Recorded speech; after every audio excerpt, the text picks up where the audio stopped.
We all want to be happier, but how do we get there? First, we start by realizing happiness is not a destination. Being happy consists of micro action steps every single day. I'm your host, Brittny King, and I'm here to guide you along the way.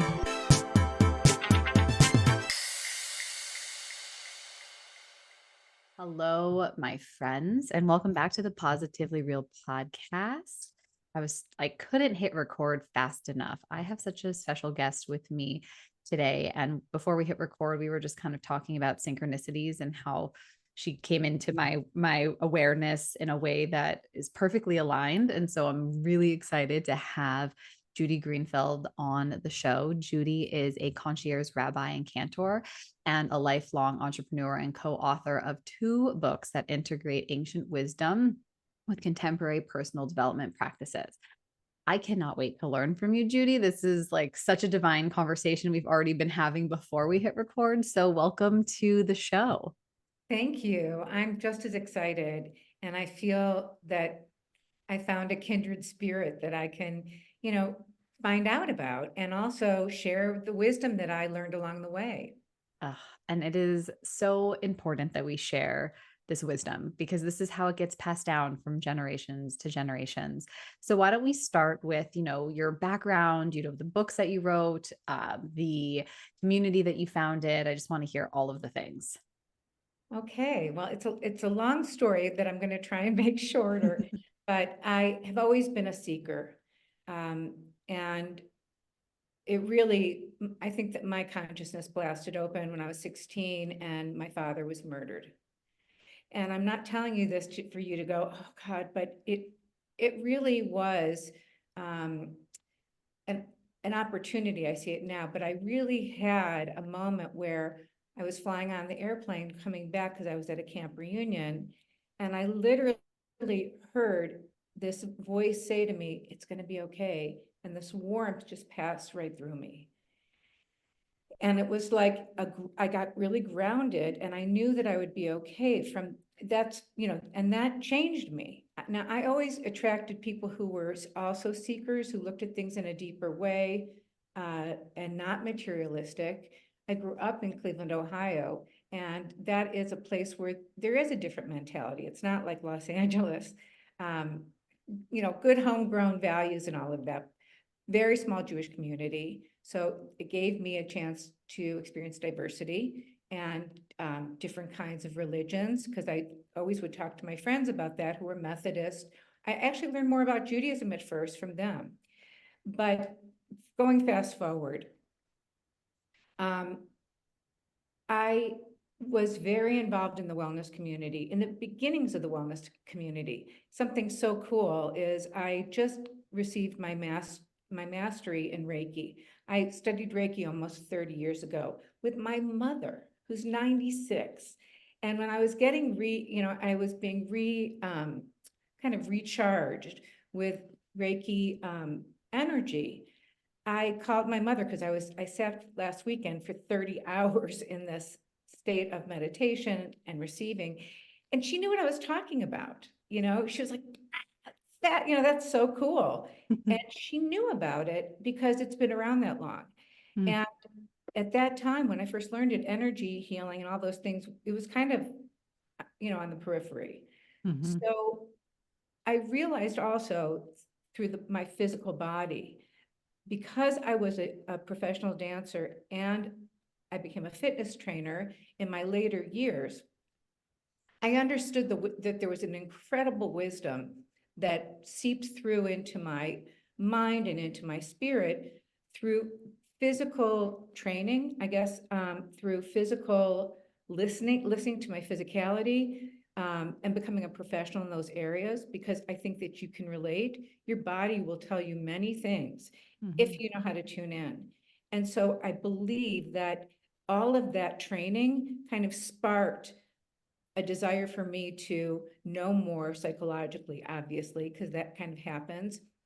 And when I was training people, I had a business for about 10 years where I trained people, we have all these fitness coaches today, But back in the day, and I won't age myself, but I had celebrity clientele, and I was aware that people would see themselves in the mirror, but it was never good enough. Mhm. Right? They'd see themselves or something, like say they were doing stomach exercises, a trauma would be remembered because as they were getting in shape. And that sparked this real interest in, wow, there is a spiritual wisdom in our physical bodies. And of course, I learned too, at the same time, as I was researching, that dreaming has a really big effect on our psyche. And I studied with a Native American dreaming woman, and she has books out, Dr. Connie Kaplan, to learn how to bring my dreams into my consciousness. Fast forward, when I had my daughter, I was pregnant, and I started to hear friends of mine talking about Kabbalah and mysticism. There happened to have been this man who was a superstar in high school. He was a basketball star. And I got back in touch with him, and he started to change. He started to learn about Kabbalah and mysticism, but then also started to become very religious. He's now a rabbi, and he's incredible. But I watched this change from like superstar basketball player to one of the wisest people that I knew at the time. And I realized I wanted to go down that path, the same path as him. And I began to find my own teachers, which, you do when you're ready. Well, I began to, I met this woman who taught me about mysticism, but also about grounding it in the everyday, Tamar Frankel, who was my co-author. And I asked her, I said, so where's the body in Judaism? Like, why isn't there a yoga for Judaism or something that involves your physical body? And we went on this research for years, and we came out with the book, Minding the Temple of the Soul. And we took the morning blessings that are traditional, because we wanted to attract a Jewish audience, but then we also created movements and meditations that would attract another audience. So the movement is universal movement. It's nothing like it's not as complicated as different hatha yoga. And I'm a big believer in yoga. Do it, Kundalini, breathing. But this is a practice that we teach in the books, but we have really incredible ancient sources that do talk about the body. But you have to go into the deeper sources like the Talmud, which was written from, in the 500s. I mean, you begin to see through these men, which shocked me, all of these physical teachings and experiences that we don't get to learn when we go to synagogue. They don't talk about it. It's in higher learning. And I love that. And there's astrology in the Torah and in teachings of the Talmud. They talk about it. And they talk about gemstones because they are on the high priest breastplate. And all of the things that I found in what we would call more New Age is all there. It just was taught by men. And that's a very different mouthpiece for these things. And that's what we were trying to highlight and create for people so that if you were born Jewish, because we don't have many things that we have no control over. And I felt that that's where we start when we want to know who we are and we want to explore our identity. I want to add that after my father was murdered, I was really angry at that. And I really pushed away from Judaism because I felt it didn't really apply to me. It wasn't soothing or comforting. And again, I think it came through old men. I didn't know there was a place for women in Judaism. And I came back because I wanted to find out who I was in my most authentic self. And I discovered all the things that I had learned were right there in that one ancient religion that is so vibrant and beautiful, but it's been very misunderstood. And that's one of the reasons I'm doing what I'm doing, is reaching out and updating what people think, what they learned. When I was 40, I went back to school. And I went to a cantorial school first, the AJR in Los Angeles, which is different than the one in New York. I was one of the first students on the doorstep. And I received my ordination, and the liturgy of Judaism, vibration of music, all of that is fascinating.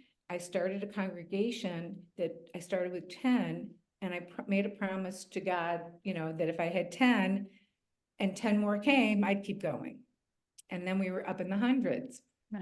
And I didn't want to teach children. I wanted to teach adults, but the kids came, and they were early to Hebrew school because they were being engaged in a different way. And I kind of followed, the path that was being presented to me. And I wanted to bring a rabbi in with me, but my congregation didn't like the rabbis I brought. So I asked if I could go back to school and finish my rabbinics, because a lot of the cantorial is similar to rabbinics. And they said, yeah, you'll be in one of the first classes, because that's a new thing, is to be both. So let's see, 2004, in 2016, I received my ordination as a rabbi. And, I brought that, I finished my dissertation. And I did it so that I could go back and find out what the things were that weren't true. Like, said who, where, show me where it says this, because it's not true. There's for example, you can't be buried in a graveyard if you have tattoos. So what happens if you had your eyebrows tattooed? And it falls under certain laws that are in the same, on the same level as driving on Shabbat. So it depends, and you can be a Jew without following all the laws too. There's a lot of different places that we belong. And I went on, but that's been my journey. I love it. And I could listen to it's just so fascinating. Like, it's such a like the way that your path has taken you. And I almost want to go back to what happened when you were 16, because it really ties into that question of why do bad things happen to good people, and what that must have done for you at that time, which is like, these are such big formative years. So this is where I find that when bad things happen to good people, where people do tend to lean into their spirituality. Like, almost, for at least for me, when I'm asking this question, when tragedy happens, it's like my default. I have to like go to the unseen world to try to make sense of it. So I want to go back to that time and really answer that question from this place. I'm so glad you asked. And many people start there. And if they're not given a good answer, they leave. I was never given a good answer, so I stopped asking questions. And I'm hoping that something that I say sparks someone's interest or is comforting, or you hear that thing, because if I don't know, I'll help you find it. I've read so much on this because I had the same question, and I couldn't go back to Judaism when my father was this, beautiful Jewish man who loved Judaism, probably would have, he was a lawyer, would have loved to have become a rabbi, would have been so proud of me. But he, instilled in us this real beauty and self-esteem connected to the Jewish people, and this real sense of some of the values, which is education and family and kindness and all of those things, and that really are from the 10 Commandments. I mean, they're and we all share them. Every religion that is monotheist, that started with one God, we are all connected. We're all at Mount Sinai. Bad things happening is just the world. And the people who know most about it are the Jewish people. Because if you look at our track record and if you look at time, the periods, the golden ages are very short, but there's a lot of tragedy, and and with that tragedy also comes, an incredible value of determination, hope, which, and this question of how did people get through the Holocaust? And why would you even want to? So, when you ask that question, usually people will ask, well, why do bad things happen? And how can I believe in this God that allowed the Holocaust? Mhm. That was my first question. There's no real good answer. There's a lot of answers, I actually should say. And I don't want to give apologetics like, oh, it was meant to be, and God wanted this to happen, because I don't believe that. And I don't believe when you lose a friend or a child that that's God's will. I don't believe that. What I do believe is that we are incarnated onto this planet as human beings. We're human. And being human and making that agreement to come into this lifetime, we have work to do. We have a soul purpose. I truly believe that. You find that those teachings in Sefer Yetzirah in the Zohar, but we come to this life to fulfill our mission. And in doing so, life on this planet has disease, it has accidents, it has evil people, it has a lot of factors that come into play and that God can't intercede and change.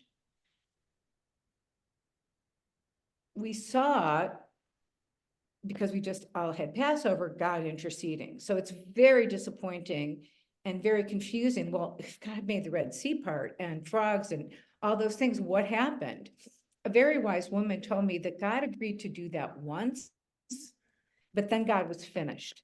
And basically, when you read the Torah, the Bible, you are witnessing the evolution of human beings coming to believe in an invisible God.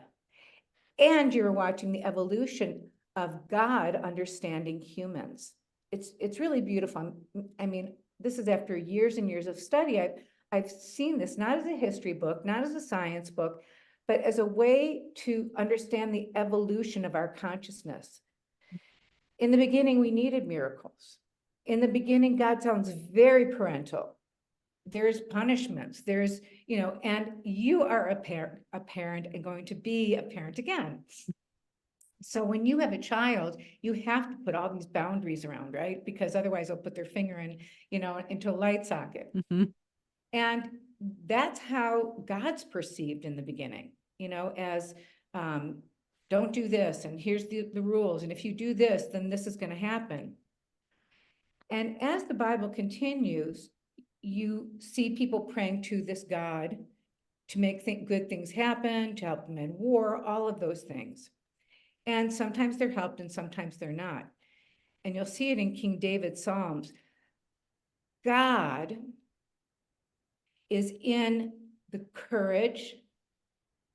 God is in the hope.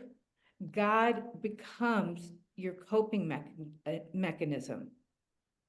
God is there to help guide you to people who can cry with you,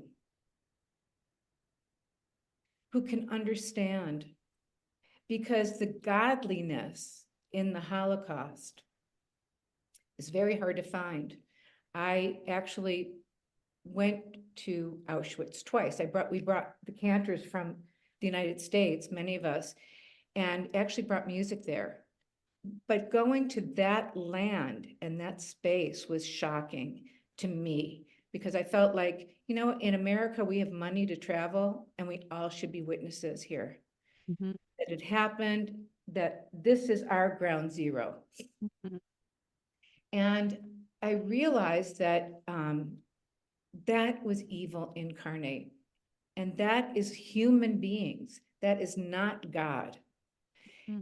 We're born with free will, free choice, and we are always there to choose. Like, there's a little story that the angels were mad at God and said, you know, why are you creating human beings? You have us. We do whatever you tell us to do.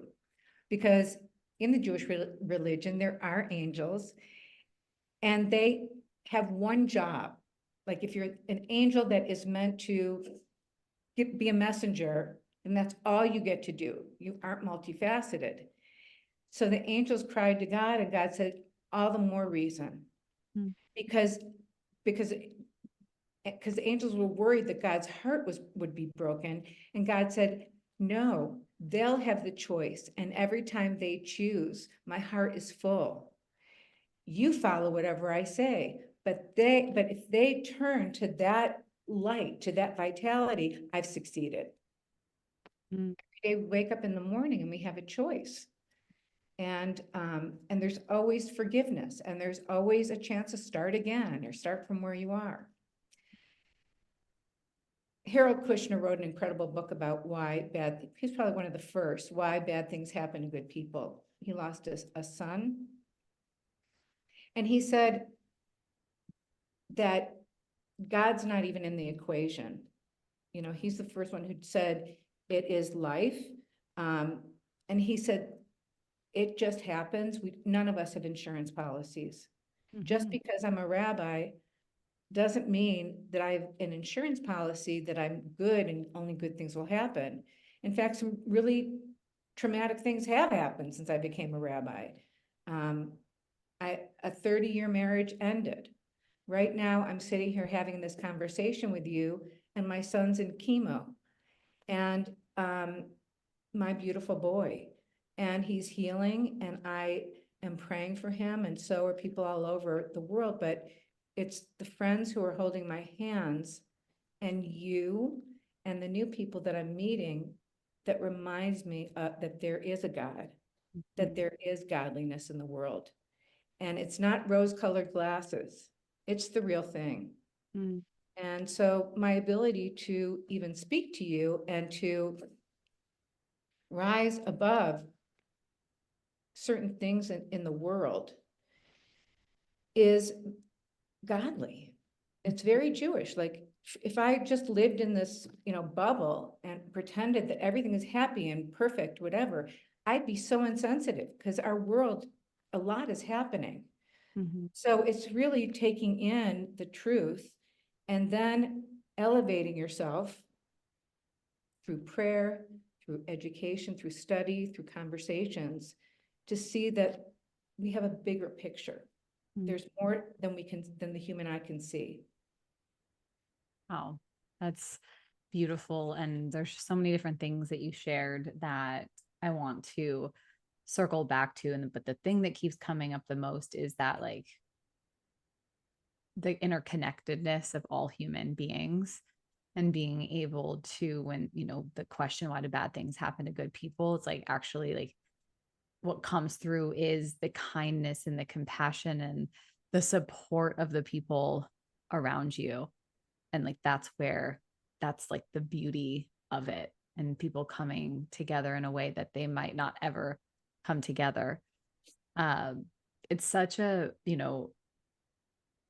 it's such a delicate dance to, like you said, it's like not the rose colored lenses. And I think for me, I sometimes get challenged by that, because I am a naturally positive human being.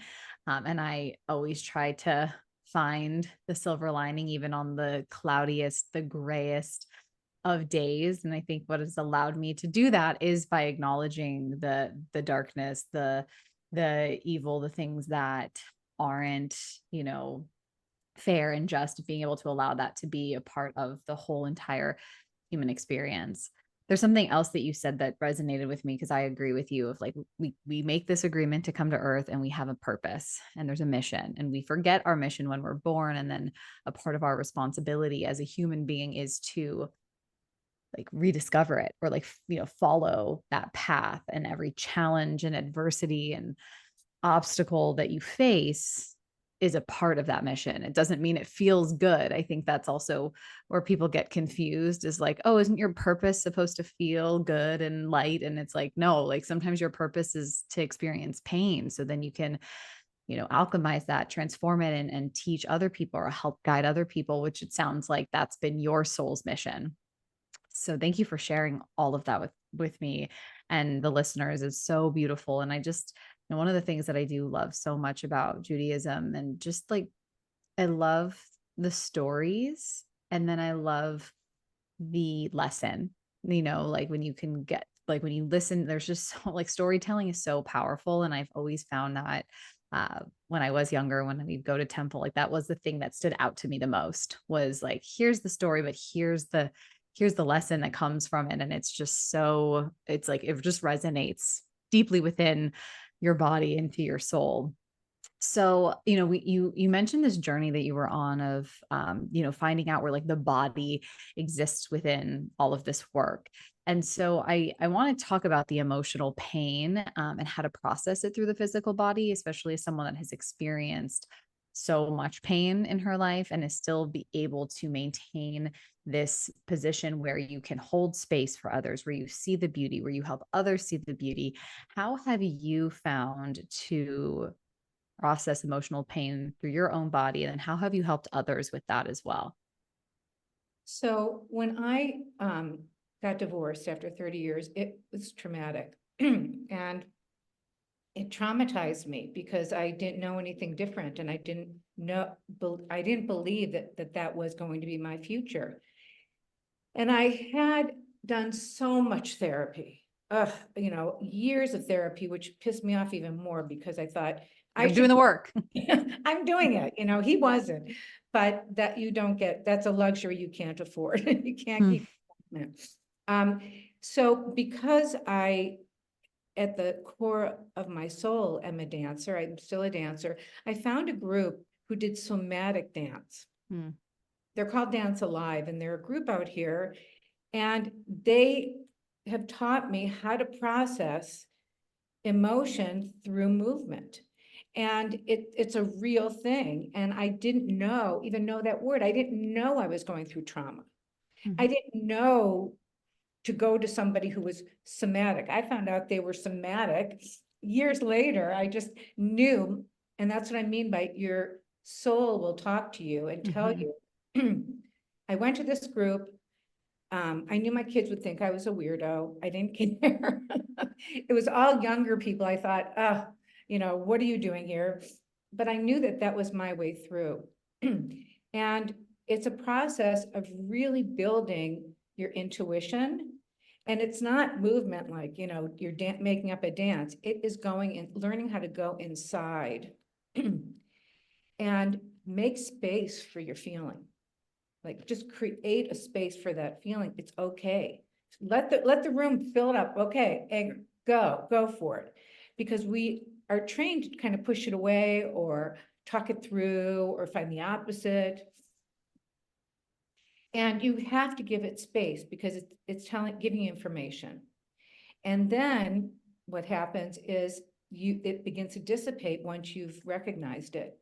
And through breathing and through dropping into yourself and through actually visualizing it leaving you is movement. And then moving, like whether it is, you take a walk or you decide to go dance, or you go with this group who will do physical movement through the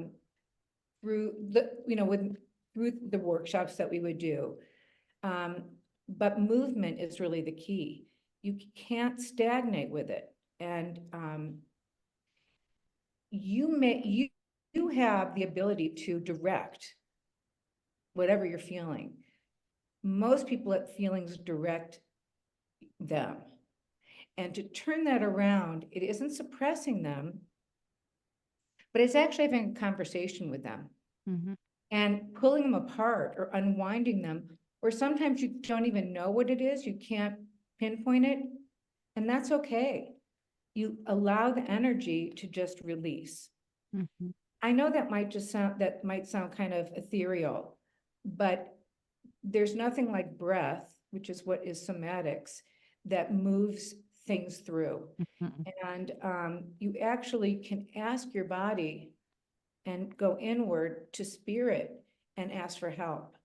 And I've learned to do that. And I have a lot of meditations that help people do that. That's what I share in services, in classes that I teach.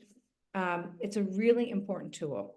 Mm, I love that. And it's so true. It's like it's energy in motion. And it's no surprise, I also found fitness when I was in my early 20s, similar to you. And like, it was so healing, and I didn't realize why it was so healing.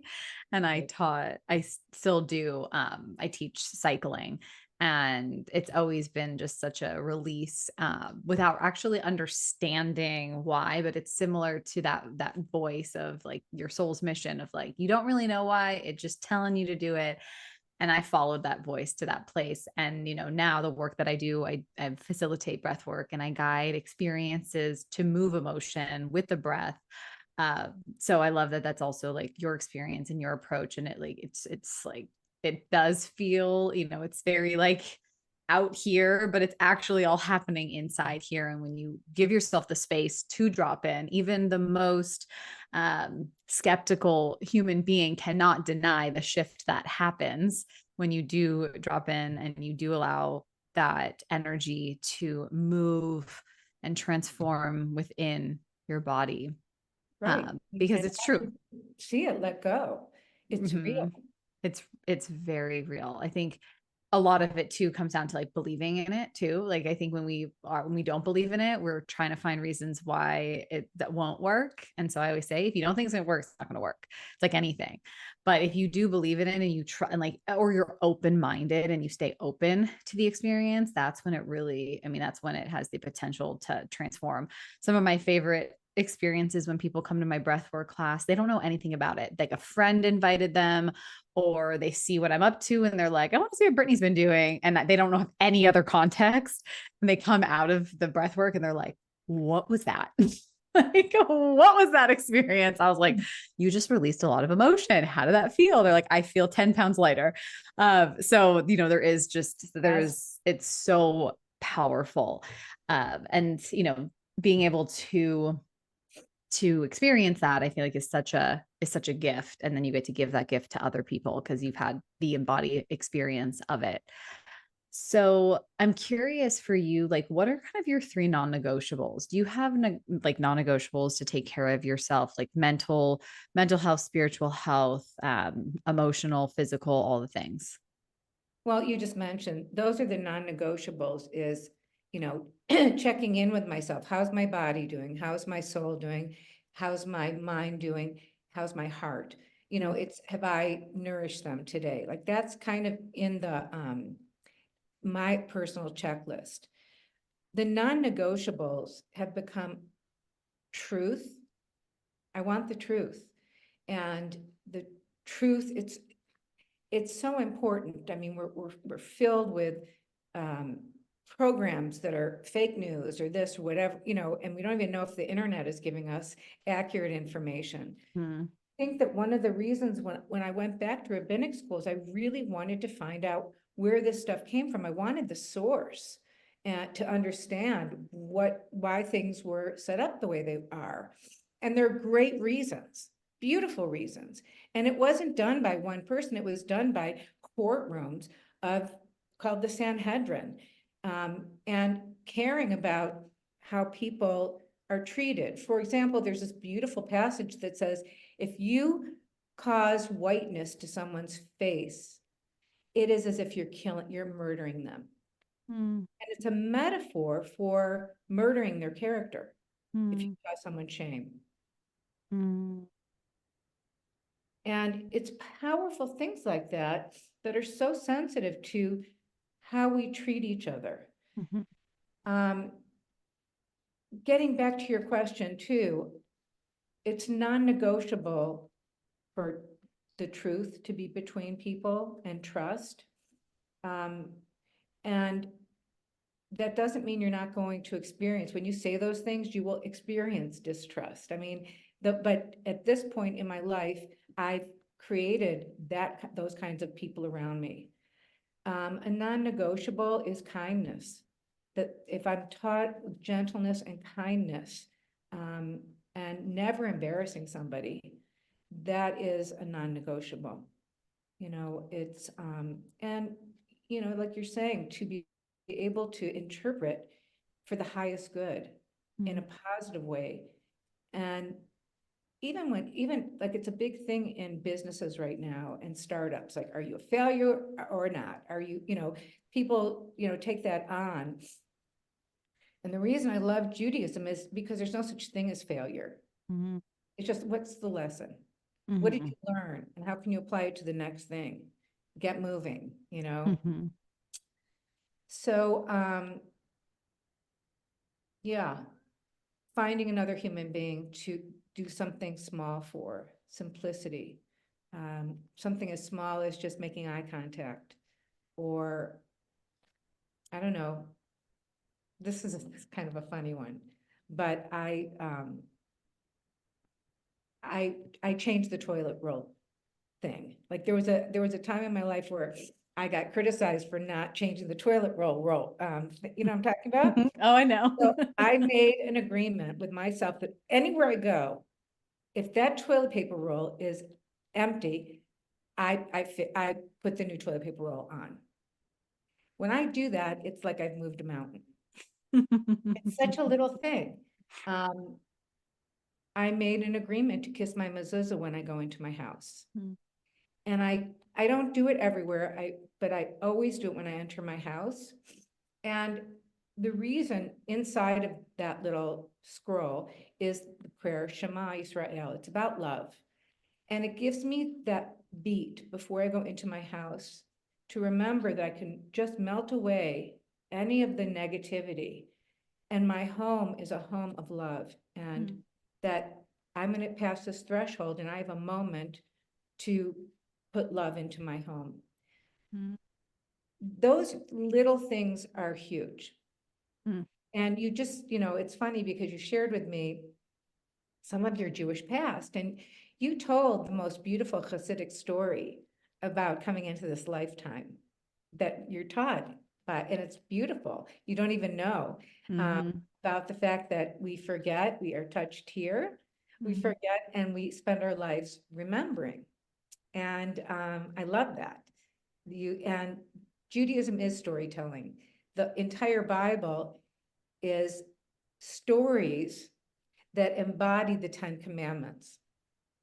We don't follow rules very well, but we learn from stories. So so those 10 Commandments are hidden inside each one of those stories. So it's not this boring, you know, piece of literature that's maybe children's stories. That's one of the levels. But when you study as a rabbi, you've got to dig. And there's a level that is metaphor and symbols. There's a level that is, you know, other stories. There's a level that is Kabbalah and mysticism and numerology that's called gematria. So maybe I should also say a non-negotiable is to learn something new every day. It excites me. I realized when I was looking at my list of values, like, what do I really value? Most people don't even know what values are. And the way that I've taught them is values are little seeds of behaviors you would want to have. And there are lists. They're Jewish values, and they're not any different than, you know, the values that we learn. And you know why? Because even Christian values are the same, because they all come from the 10 Commandments. They come from that moment in the world when the world was blasted and paganism was blasted because this one idea of one God came into being. And every religion started there. So we share that story. So values are the thoughts like, hey, I want to really experience being more generous today. Good thought, right? And then in Judaism, you're given, and it's like a little seed, but it's not the action. And we have a religion in Judaism of action. If you don't do it, if you don't walk your talk, you're not authentic and you're not really fulfilling the circle. And mitzvahs are much bigger than good deeds. It starts with a good deed. And there are actually 613 of them. You probably do a lot of them. Pick 10, but mitzvahs change the world. Mhm. And I teach this to my bar mitzvah students because they all have to have a mitzvah project. So I say to them, pick one, but I don't want it to be about, making money for the whales. It has to be involve someone. And a mitzvah is a good deed on steroids because it has a ripple effect that goes out into the world. So let's say they went to the home of the aging and they played music. They played the music that they knew. They could be terrible, whatever. But every one of those people won't forget it because they're going to tell their children that they heard music that day. And it goes further because then it affects me and my synagogue because we hear the story and we get inspired. And it goes out even further because it teaches what it is to be empathetic and to honor the aging. And so it makes the world a better place. And so I love that I'm contracted to be part of that system that promotes that kind of behavior. And so it frames your mind differently. What you're doing is a mitzvah, and not to pat yourself on the back, because that's not what mitzvahs are for. But you literally are sending sound waves into the universe of goodness, of positivity, of authenticity, of creativity and courage to speak out. And as a woman, those are the values that you're living. And your baby inside is just absorbing that, and your children and your home. And when you see your life in that perspective, you become a spiritual person. And all of us are chasing after I shouldn't say all of us, many of us are chasing after our professions and really working so hard. And I applaud you.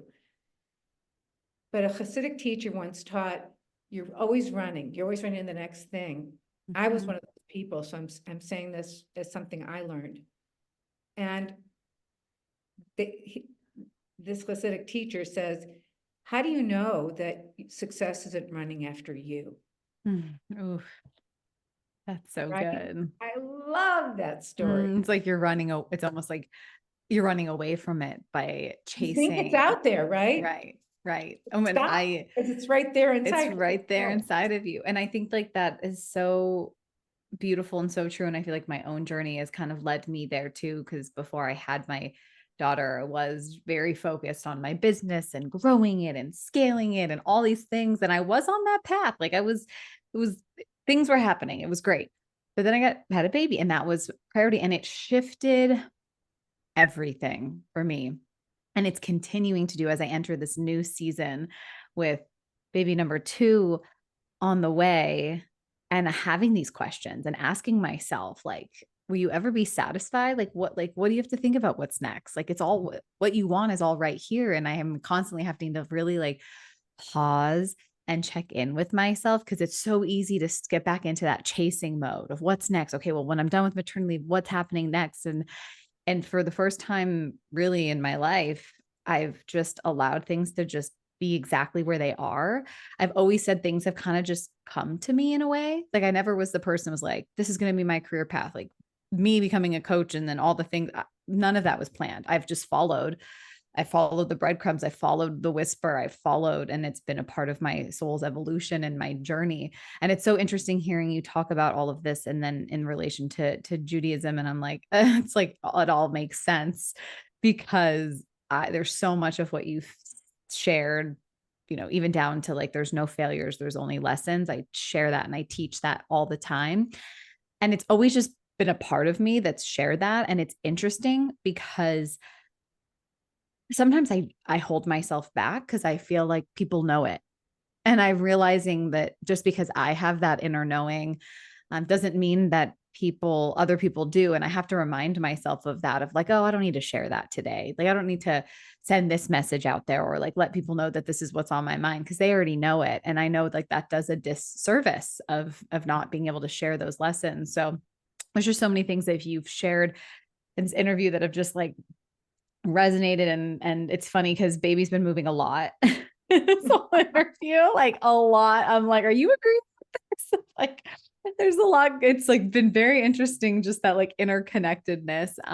But again, like what you're sharing with your non-negotiables, it's like the word that came up for me is kind of, we talk about parents, of like boundaries. And it's like boundaries within yourself of just how you are, how you're going to show up in the world. And then what you said is like taking action and like being in alignment and integrity. If like if you say you're going to do it, you're going to do it. And when you don't, that's what builds that distrust within yourself. And then it causes this disconnect. And I feel like that's where a lot of people are at right now in the world, is like, there's so much disconnection, and it is it's like heartbreaking almost, of how disconnected people are from themselves and their own truth. And it's through, these practices that I find that in my own world, at least, like that's how I come back to myself and like remember who I am. So, yeah, I mean, Judy, this has been amazing. I love your stories. I love your journey and everything that you've shared. I'm curious about like how you support people. So, what is it that you offer, and how do people reach out to you if they're interested in what you're up to? Well, I gather that people who are interested in me are looking for a spiritual path. And I really am teaching Judaism as a spiritual practice. And a non-negotiable is you must have a practice, whether it's writing, whether it's something that you do regularly, like ritually almost. And what I try, well, let me first give you my information, and then I'll say what I believe is really the goal. If spirituality, which is very needed, because otherwise your life is ego driven, Mm-hmm. and it isn't going to take you to a place of feeling enough ever. Mm-hmm. Mm-hmm. So we're always chasing, is this elusive Right, enoughness? And when right, it's driven by the ego, it'll never be enough. right. And our society has taught us that. Like, it's Mm-hmm. not your fault. You actually are a success. And Mm-hmm. but now that you've reached being a success, you're realizing that you bought into it, and there's Mm-hmm. something more at the top of the mountain. I'm Mm-hmm. going to tell you one more story. Do I have time? Mm-hmm. Yeah, we have time. Okay, so spirituality, when people ask me to define it, I explain it as that it's you on top of the mountain, and you look out and you can see an entire panorama. But where you're at is just a small piece of that. And when you allow yourself to be in a spiritual place, you're lifted up and you see, oh, this is temporary. Because I have a full life that's Mm-hmm. coming, and that has beautiful things, and you are allowed to see more. And we're told human beings can only see a keyhole of what life really is. We don't have much of a capacity. So the fact that you work on that is a huge thing. Mm-hmm. Um, anyway, if you like my teachings and what you're hearing, I am always teaching what I've learned. It isn't Judaism, it's Judaism. And I remember that all I can do is share what the ancients have taught us. So my website, please look at it. It's Rabbi, Rabbi Cantor. It's a word together, Cantor, Cantor, Rabbi Cantor Judy, no spaces, JUDY.org. And all of my information is on there. And if you are an Instagram person, my Instagram is still a little confusing, but you can look under Rabbi Cantor Judy. And my Facebook is under Cantor Judy Greenfeld, Greenfeld. So you can find me, and I'm always putting out messages and different ways of thinking and opportunities to come and study with me, because that's my favorite thing to do, is to teach. Awesome. I will make sure I put that all in the show notes. I just love your approach, because this was always my thing. Like growing up, I always identified as Jewish, but I'd always have this little caveat of I'm Jewish, but not religious. Like that was always, and I'm sure you've heard other. Everybody walks into my offices, that's what they say. And I'm Jewish, not religious, but through my own journey, I've really found my connection to God through my spirituality. And it's gotten me, it's like my everything that I feel inside of my body and the life that I've created. I wouldn't have been able to create this life without it. And whenever I'm out of touch with my spirituality and I'm not taking care of my spiritual health as much as maybe my physical health, I can feel it. I can feel that disconnect. It's so fascinating. So I just really love and I appreciate your approach to this, and I feel like it is just so necessary right now in the world. And I'm curious, and we don't have to go too deep into it, but just with like the state of the world and everything that's unfolded, since October in Israel and Gaza, and then how that has unfolded here in the US and the universities and everything that is happening. How do you guide people through that? How do you guide people that are Jewish and maybe afraid, a little bit more afraid than they've ever been, or people that are like on the other side of it? Have you had people come to you and asking for support through that? Yes, yes, I have, especially being in the spiritual community. And without being political, which I can't be, I wrestle with it myself, with the fear, with the anti-Semitism that's growing, the disruption on campuses. One of the things, and I don't know if I already said it, but one of the things Harold Kushner did say is, God cries with us. God's crying with us when all of this is going on, and we see similar patterns of Nazi Germany. I mean, it's all really scary. But to be overwhelmed by it, and this is how Israelis are, when terrorism strikes them or war, they don't stop their lives. They don't stop putting out good. One of the great sages said, when the world around you is crazy, be even better. Mm. And that doesn't, it doesn't answer the question, because there's a feeling of powerlessness. Like, what am I going to do? Go out there and start yelling at people, or, flags or whatever? No, our words travel. Mm-hmm. Our goodness travels. And what I've loved about being able to be on podcast is to encourage and also let people know that there's much more to Jews and the Jewish people and the Jewish state than what they're seeing on the outside. Mm-hmm. We aren't warriors, really. I mean, Israel's become warriors because they don't have a choice. No one is innocent, which also breaks my heart. I know people, listen, the kids who are fighting are my son's age. I mean, it upsets me deeply. And I look for the places where I can help. You're a silver linings girl. And on my robe that I wear for the high holidays, inside my lining are all the names of the students that I bar mitzvah. Mm-hmm. And I believe in bringing those not on the outside, but close to me, to remember that we still have a lot to give. And we don't have to change the world and, be like Liev Schreiber and go make brisket in the Ukraine, although I kind of wanted to do that. And you can do that. But it's to keep doing what you're doing. See, you just found out you're enough. Mm-hmm. And to not bombard yourself with it, because it's a drag. And we have to keep our vibration up and the positivity up so that we can uplift others. Mm. Yes, because I think it's like finding that delicate dance of like being understanding, being informed, doing what you can, but then also not having it be like so like the helpless, hopeless despair where that's like you can't do anything from that place.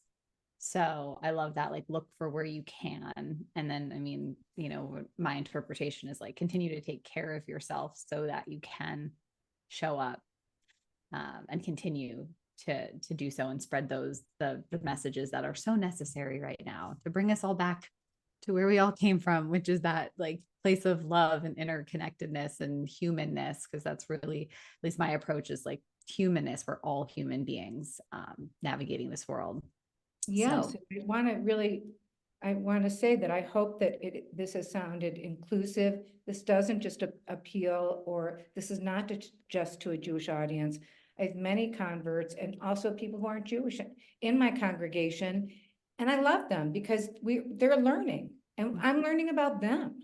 And we have to be inclusive because we all come from the same root. Very quickly, think of the aspen trees, right? The mhm, aspen trees all have the same root. We're mhm. aspen trees. I know. I love that analogy. And aspen trees are my absolute favorite tree whenever we go to Colorado or just southern Colorado, whether that's Telluride or Durango or anywhere in that part. Even I mean in Flagstaff, with the trees change colors and they turn into these different shades of golden light. And oh my gosh, it's so beautiful. But I just get lost in the aspen trees. Like I feel like the most spiritually connected when I'm in the mountains, and specifically when we're hiking and we're outside in the aspen trees, and our favorite place because Telluride is our happy place in our family. So I love that you said that. I couldn't agree more. And I'm like, I could geek out about how all of the roots are interconnected. So thank Well, you when you want to so. geek out, call me because I Okay, great. I can't wait. Thank you so much, Judy. This thank was you so so much. beautiful and insightful. Thank you for sharing your message with my community. I know that even for someone that like there might be more like spiritual curious or not at all, like I know that this conversation will spark something within them. So thank you so much again for your time. Thank you.